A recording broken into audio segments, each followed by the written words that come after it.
हाँ जी, तो अब हम आपके साथ डिस्कस करने जा रहे हैं हमारा जो फॉर्मल ऑर्गेनाइजेशनल स्ट्रक्चर है उसके क्या एडवांटेजेस हैं और क्या डिसएडवांटेजेस हैं। अभी मैंने फॉर्मल स्ट्रक्चर के बारे में आपको मीनिंग बताया इसका, ठीक है, कि क्या इसका मीनिंग है, कैसे ये क्रिएट होता है, ठीक है, फॉर्मल स्ट्रक्चर। तो आइए वन बाय वन डिस्कस करें क्या एडवांटेजेस हैं, क्या डिसएडवांटेज है। पहला एडवांटेज है हमारा फॉर्मल स्ट्रक्चर का सिस्टमेटिक वर्किंग।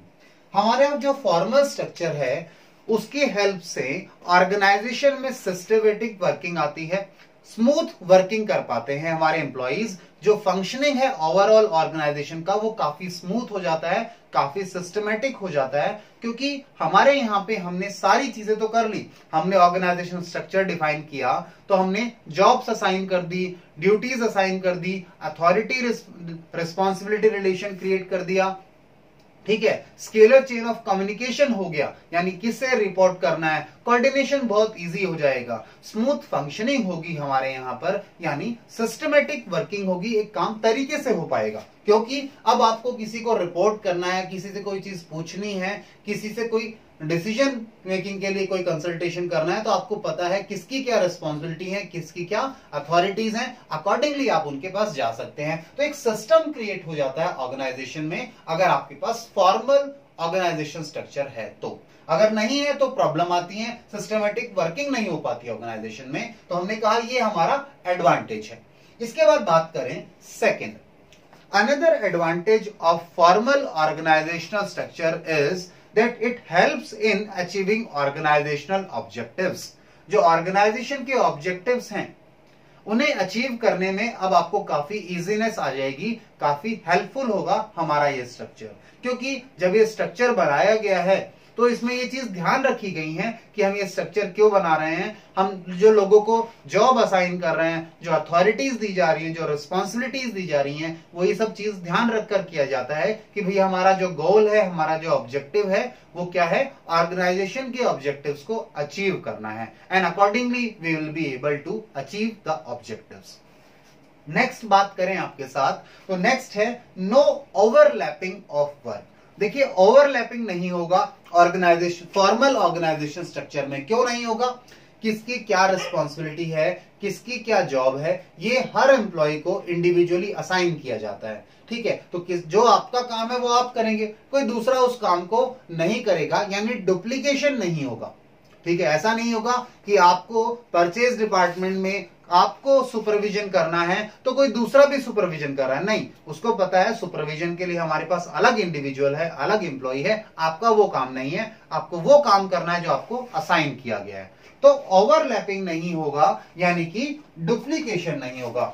ओवरलैपिंग के साथ में एक और वर्ड लिख लीजिएगा, डुप्लीकेशन। जब डुप्लीकेशन नहीं होगा तो टाइम वेस्ट नहीं होगा, ठीक है, तो वो भी एडवांटेज बन जाएगा आपका। आप यूटिलाइजेशन कर सकते हैं, एफिशिएंट यूटिलाइजेशन हो जाएगा रिसोर्सेज का, ठीक है, ऑप्टिमम यूटिलाइजेशन होगा। कोऑर्डिनेशन, कोऑर्डिनेशन करना एक दूसरे से अब डिपार्टमेंट्स के बीच में इजी होगा, क्योंकि फंक्शनल क्लासिफिकेशन हो गया है, एक स्ट्रक्चर बन गया है, ठीक है। तो वहां पे अब आपस में जो हमारे डिफरेंट डिपार्टमेंट्स हैं वो कोऑर्डिनेट कर सकते हैं इजीली, क्योंकि उन्हें पता है किस काम में आपको किसकी जरूरत है, दूसरे एम्प्लॉय की, दूसरे डिपार्टमेंट की। तो अब किसके पास ये अथॉरिटी है, ठीक है, किसकी ये रिस्पॉन्सिबिलिटी है, तो आप इजीली कोऑर्डिनेट कर सकते हैं उस दूसरे एम्प्लॉय के साथ, दूसरे डिपार्टमेंट के साथ। तो कोऑर्डिनेशन भी बहुत इजी हो जाता है if you have a formal structure. Formal organization structure है तो प्रॉब्लम नहीं आएगी कोऑर्डिनेशन की भी ऑर्गेनाइजेशन में। इसके बाद बात करें क्रिएट्स चेन ऑफ कमांड। आपको पता है चेन ऑफ कमांड क्या होती है। चेन ऑफ कमांड ये है कि जो अथॉरिटी सुपीरियर एंड सबऑर्डिनेट वाली बात, ठीक है, यानी कौन सुपीरियर होगा, कौन सबऑर्डिनेट होगा, ये स्ट्रक्चर आपके लिए ये चीज क्रिएट करके दे देता है। सुपीरियर एंड सबऑर्डिनेट का रिलेशन ये स्ट्रक्चर आपको बना के देता है। तो ये एडवांटेज है स्ट्रक्चर का कि जो चेन ऑफ कमांड है, कौन किसे ऑर्डर देगा, कौन किसका ऑर्डर फॉलो करेगा, ठीक है, ये क्रिएट कर दिया आपके स्ट्रक्चर ने, ठीक है। तो एडवांटेज हुआ। हु रिपोर्ट्स टू हुम वाली बात भी आती है यहां पर कि कौन किसको रिपोर्ट करेगा। Then more emphasis on work. ये जो स्ट्रक्चर बनाया गया है इसका सारा एम्फोसिस किस पर रहता है कि काम कैसे अच्छे से हो, ठीक है, और कहीं ध्यान ही नहीं देते। तो अल्टीमेट फोकस जो है आपका कहां पर हो गया, आपके वर्क को कंप्लीट करने में हो गया। तो ये भी एक एडवांटेज दिया गया है, ठीक है। चलिए, ये तो हमने एडवांटेज आपके साथ किए। अब आते हैं हम हमारे फॉर्मल स्ट्रक्चर के डिसएडवांटेजेस पर।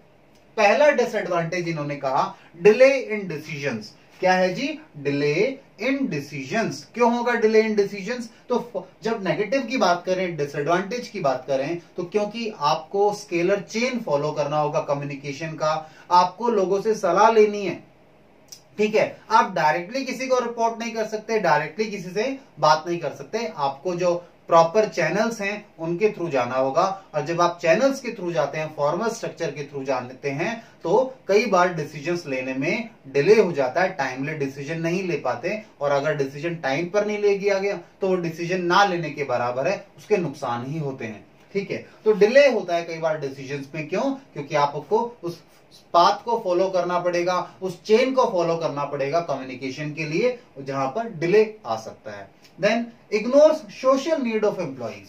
हमारा जो फॉर्मल स्ट्रक्चर है ना, वो ऑर्गेनाइजेशन में काम कैसे हो, सिस्टमेटिक वर्किंग कैसे हो, इस पर फोकस करता है। ऑर्गेनाइजेशन के ऑब्जेक्टिव्स कैसे पूरे हों, इस पर फोकस करता है। वो हमारे एम्प्लॉइज की जो बेसिक नीड्स हैं, जो साइकोलॉजिकल नीड्स हैं, उन पर ध्यान नहीं देता, ठीक है, जिसके कारण हमारे एम्प्लॉइज कई बार डिमोटिवेट भी हो जाते हैं। क्योंकि देखिए, एज अ ह्यूमन बीइंग हमारी कुछ पर्सनल नीड्स हैं। We want to share our feelings with others, ठीक है, हम दोस्त बनाना चाहते हैं, ऑर्गेनाइजेशन में भी होता है, ठीक है, ताकि आपको एक फिजिकली तो नहीं, साइकोलॉजिकली एक सेटिस्फेक्शन मिलता है, ठीक है।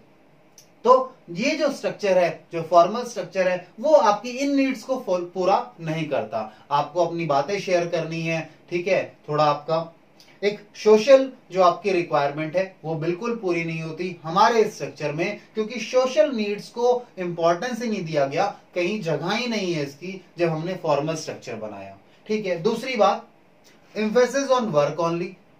ये जैसे हमने कहा था एडवांटेज है कि ज्यादा एम्फेसिस देते हैं वर्क पर डिसएडवांटेज में कहता है केवल काम पर ही एम्फेसिस किया जा रहा है, ये भी तो गलत है। ह्यूमन बींग्स को थोड़ा रिलैक्स भी तो करना पड़ेगा, माइंड पे जो प्रेशर आ गया है उसको भी तो कम करना पड़ेगा। उसके लिए अगर आप वर्क पर ही एम्फेसिस करेंगे, आप बाकी एम्प्लॉय की नीड्स पर बात नहीं करेंगे, उसकी साइकोलॉजिकल नीड्स को नहीं समझेंगे, उसकी जरूरतों को नहीं समझेंगे, तो शायद प्रॉब्लम क्रिएट हो सकती है। तो ये डिसएडवांटेज आए हमारे, ठीक है। तो एडवांटेज भी कर लिए, डिसएडवांटेज भी कर लिए, आप इन्हें नोट डाउन कर लीजिए, फिर हम आगे चलेंगे आप लोगों के साथ।